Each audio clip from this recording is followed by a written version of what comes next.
Braga est une destination incontournable au Portugal qui allie histoire, patrimoine et culture.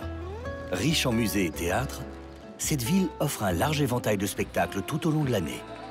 La gastronomie et la viticulture font également partie de l'art de vivre à Braga. Braga, dynamique et pleine de vie, est la troisième ville portugaise. Elle est à la fois une des plus anciennes du pays, mais compte aussi une des populations les plus jeunes du continent européen. Bâtie il y a plus de 2000 ans, Bracara Augusta, nommée ainsi en l'honneur de l'empereur Auguste, fut une des plus importantes villes de l'Empire romain. Par son importance géographique, elle en fut le siège administratif dans la péninsule ibérique. Ce statut lui accorda le nom de la Rome portugaise. Cette influence romaine se perpétua dans l'architecture moderne à l'image du Forum. En effet, il y a une énorme influence de la ville de Braga et de son histoire dans le développement et la conception de ce projet, Braga possédant un immense héritage romain. Le Forum, dans les anciennes villes romaines, était le lieu public central de réunion où les choses importantes pour la ville se décidaient. Le Forum a deux parties intérieures principales. Cet auditorium où nous sommes, qui a été complètement reformulé, principalement en termes de technologie, d'acoustique, de son, de climatisation, d'éclairage, mais aussi par rapport au nombre de sièges. Nous avons également réussi à augmenter la capacité de l'auditorium à 1450 places, ce qui en fait l'une des plus grandes salles du nord du pays. Le deuxième espace que je veux mettre en avant est la salle que nous appelons le Grand Vaisseau. Un grand espace ouvert où il est possible d'organiser tout type d'événements et d'accueillir jusqu'à 12 500 personnes. Autre particularité, Braga est souvent considéré comme le centre religieux du Portugal.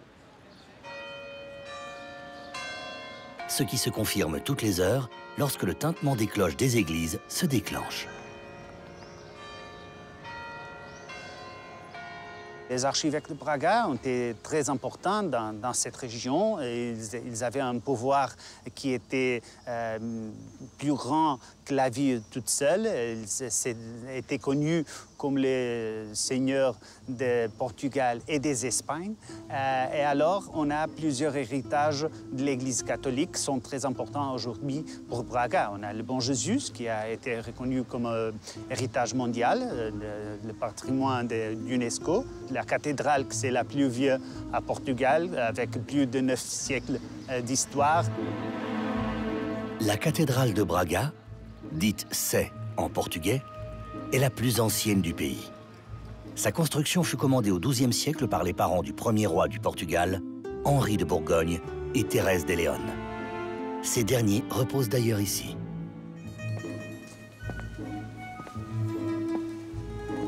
La Sé de Braga joua un rôle clé dans la création du royaume du Portugal.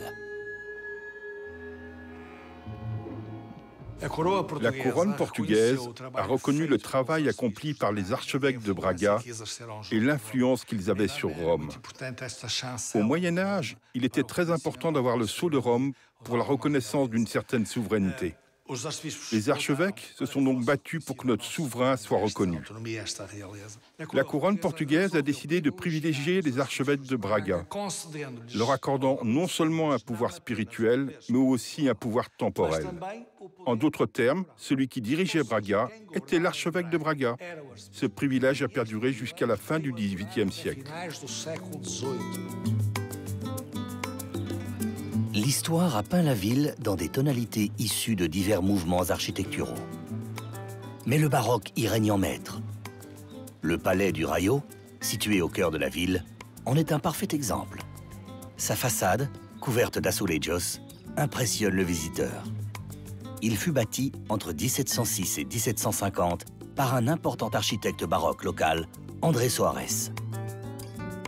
En 1834, il fut acheté par un très puissant commerçant de la ville, Miguel José Rayo.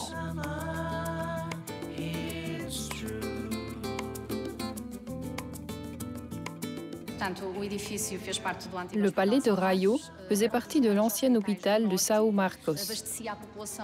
C'était l'un des grands hôpitaux du Portugal. Il approvisionnait la population du Nord et Minho en particulier. Avant-gardiste dans le traitement de certaines maladies, comme la syphilis. Un des premiers cours d'anatomie et de chirurgie a également été installé ici, ce qui a permis de grandes avancées dans les connaissances de l'époque. Donc, sans aucun doute, visiter le palais de Raio, c'est aussi connaître les progrès de la santé au fil des siècles à Braga.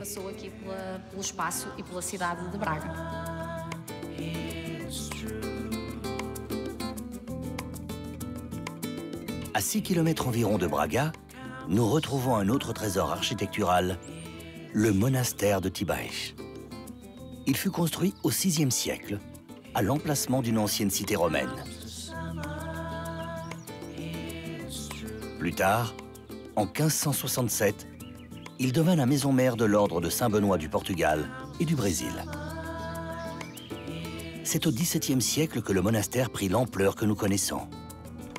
Tibaes est indubitablement une des plus grandioses œuvres du pays, avec une grande richesse décorative. Ici, encore une fois, nous retrouvons l'élégance de la décoration baroque d'André Soares. Aujourd'hui, le monastère a retrouvé une nouvelle fonction, un hôtel de charme avec 14 chambres. Ici, on respecte la tradition bénédictine de bien accueillir les voyageurs en toute tranquillité. Le cadre serein du monastère est complété par la majestueuse forêt environnante.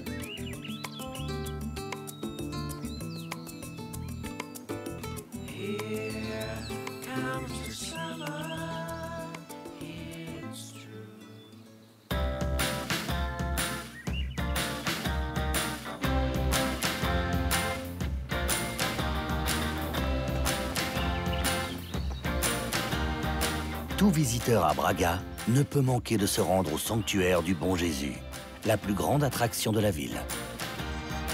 C'est l'un des sites religieux les plus visités du Portugal, seulement dépassé par le sanctuaire de Fatima. Son escalier de style baroque, qui représente l'ascension au paradis, compte plus de 500 marches et 18 chapelles. Du haut de la colline, le Bon Jésus veille sur la ville.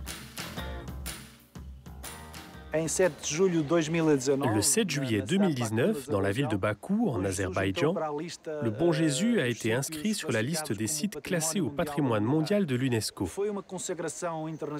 C'était une consécration internationale à laquelle le Bon Jésus aspirait depuis longtemps. Et finalement, on l'a eu. C'est un signal très important. Mais nous savons tous qu'avant ce classement, le Bon Jésus était déjà un symbole de l'humanité. La grande église est de style néoclassique, se mariant parfaitement au style baroque que l'on retrouve sur l'escalier des Cinq Sens. Au sommet de la colline, il est facile de se détendre dans les jardins du Bon Jésus. Plusieurs lacs artificiels y ont été créés, le plus grand permettant même de faire des balades sur des barques. On y trouve toutes les commodités modernes pour qui voudrait y rester quelques jours. En fait, la morue est quelque chose qui nous caractérise au niveau national. Aucune ville portugaise ne cuisine pas sa morue. Et Braga ne fait pas exception. Braga a créé sa propre recette traditionnelle, la morue de Braga. L'innovation du chef Albano est dans l'utilisation de la patate douce à la place des frites. Autre surprise au Bon Jésus, son funiculaire. Celui-ci, datant de 1882, est le plus ancien de la péninsule ibérique. Particularité, sa force motrice est assurée par l'eau. Le poids de l'eau ajoutée dans un réservoir situé sous la cabine supérieure permet à celle-ci de descendre et à l'autre de monter. Une attraction incontournable.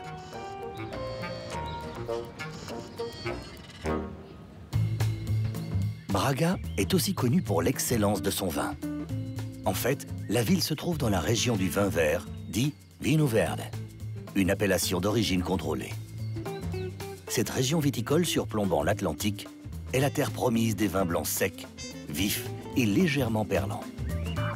Ils tiennent leur nom non pas à cause de leur couleur et des reflets verts qui peuvent orner leurs robes, mais parce que les producteurs vendangent et embouteillent les vins particulièrement tôt. Ce sont des vins jeunes à boire dans l'année qui suit l'embouteillage. Par rapport à l'âge du vin, il a un petit peu la croyance et on va dire l'idée généralisée que le vin doit être bu dans sa jeunesse. Donc doit être un vin jovial, fraîche, la fruit, avec beaucoup de caractéristiques qu'on associe normalement à des vins qui ont 1 an, par exemple.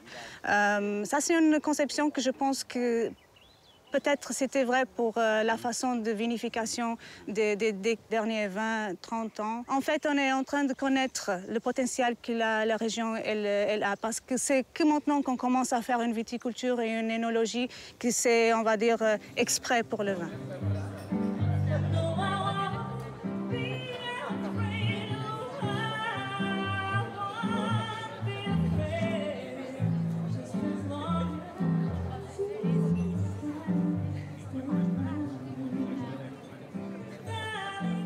La reconnaissance de cette région au nord du Portugal, c'est global. On est maintenant présent dans le monde avec le vigno vert de ce nouveau style, qui est un style sans gaz carbonique et un style plus complexe où les personnes vont avoir surtout un plaisir de boire, un plaisir de découverte d'une région nouvelle, d'une région qui a une valorisation de la nature. O que essa ausência tua me causou.